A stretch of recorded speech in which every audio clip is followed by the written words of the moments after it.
मैले होली पर्व 2081 को सुरक्षा योजना हामीले कसरी बनाएको छौं भन्ने कुरामा म यहाँहरुसँग सर्टली जानकारी गराउँछु। यो सुरक्षा योजना हाम्रो यो 11 पेजको सुरक्षा योजना छ।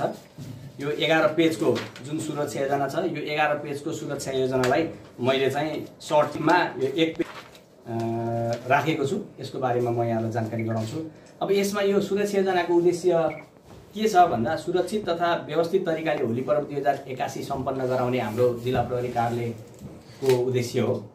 कुनै पनि किसिमको निषेधित र उच्छृङ्खल गतिविधिहरू हुन नदिने, मोटरसाइकलमा दुई जना भन्दा बढी चढ्न नदिने तथा मादक पदार्थ र नशालु पदार्थ सेवन गरी सवारी चलाउन नदिने हाम्रो योजना छ। कुनै पनि घटना भएमा त्यसको तत्काल रेस्पोन्स गरी शंकित व्यक्तिहरूलाई नियन्त्रणमा लिने र घाइतेहरूलाई उद्धार गरी अस्पताल पुर्याउने हाम्रो उद्देश्य। अब हाम्रा यो योजनामा चाहिँ होली पर्वमा हुन सक्ने चुनौतीहरू, सुरक्षा चुनौतीहरू के हुन सक्छन् भन्ने कुराहरू हामीले यसमा राखेका छौं। अब ती हुन सक्ने सुरक्षाका चुनौतीहरूलाई समाधान गर्न, मेन कुरा चुनौती छन्, ती चुनौतीलाई समाधान गर्नको लागि चाहिँ हामीले के प्लान गरेका छौं, के स्ट्र्याटेजीहरू अपनाएका छौं भन्ने कुरा म यहाँलाई जानकारी गराउँछु। हामीले चाहिँ विभिन्न जस्तै कमान्ड पोस्ट स्थापना गरेका छौं। त्यसमा हैन, कमान्ड पोस्ट एउटा छ, रिजर्भ टोली छ हाम्रो एउटा 30 जनाको छ, स्ट्यान्ड बाई स्ट्राइकिङ छ, स्ट्यान्ड बाई स्ट्राइकिङ र स्ट्यान्ड बाई स्ट्राइकिङ 1 र 2 गरेर दुईटा स्ट्यान्ड बाई स्ट्राइकिङहरू छ, जुन चाहिँ दुईटामा गरेर 35 जनाको टोली हाम्रो रहन्छ। अनुगमन र चेकिङ टोली छ हाम्रो। अनुगमन र चेकिङ टोली चाहिँ जम्मा 10 जना खटिन्छ। एउटा एक ठाउँमा हाम्रो अनुगमन टोली छ।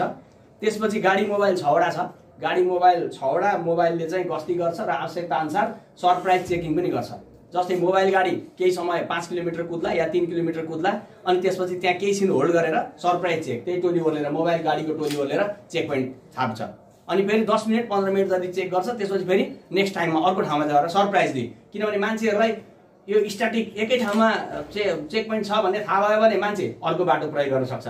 तर चेक पोइन्ट छैन भन्ने हुन्छ, तर मोबाइल गाडी कुदिरहेको हुन्छ, झ्याप्पै रोकेर अनि फेरि ओर्लेर चेक सुरु गर्छ। त्यसले गर्दा हामीले त्यसरी सरप्राइज चेकलाई चाहिँ फोकस गरेका छौं।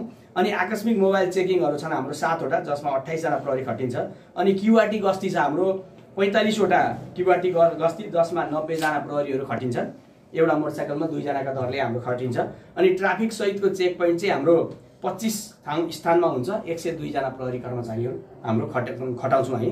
अनि पिकेट ड्युटीहरू 27 स्थानमा हुन्छ, 84 जना प्रहरी कर्मचारीहरू खटिन्छ।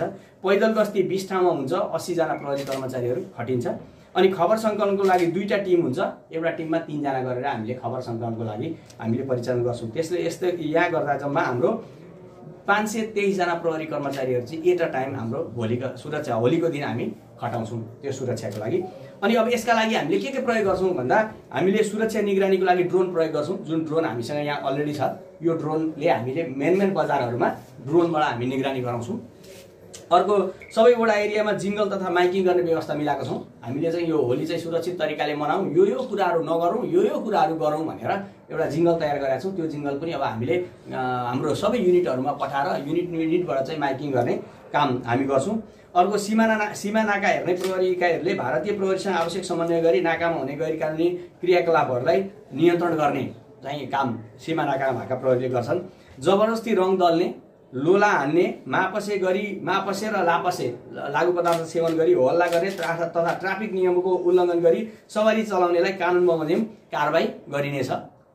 सवारी दुर्घटना वा अन्य कुनै कारणबाट आम नागरिक घाइते भएमा तत्काल रेस्क्यु गरेर अस्पताल पुर्याइनेछ र त्यो अस्पताललाई पनि अनुरोध गरेर चिकित्सकहरू, डाक्टरहरू स्ट्यान्ड बाई रहनको लागि हामी अनुरोध पनि गर्छौँ। उहाँहरूलाई हामी भन्छौँ, यसुलाई कुरा गर्छौँ हामी।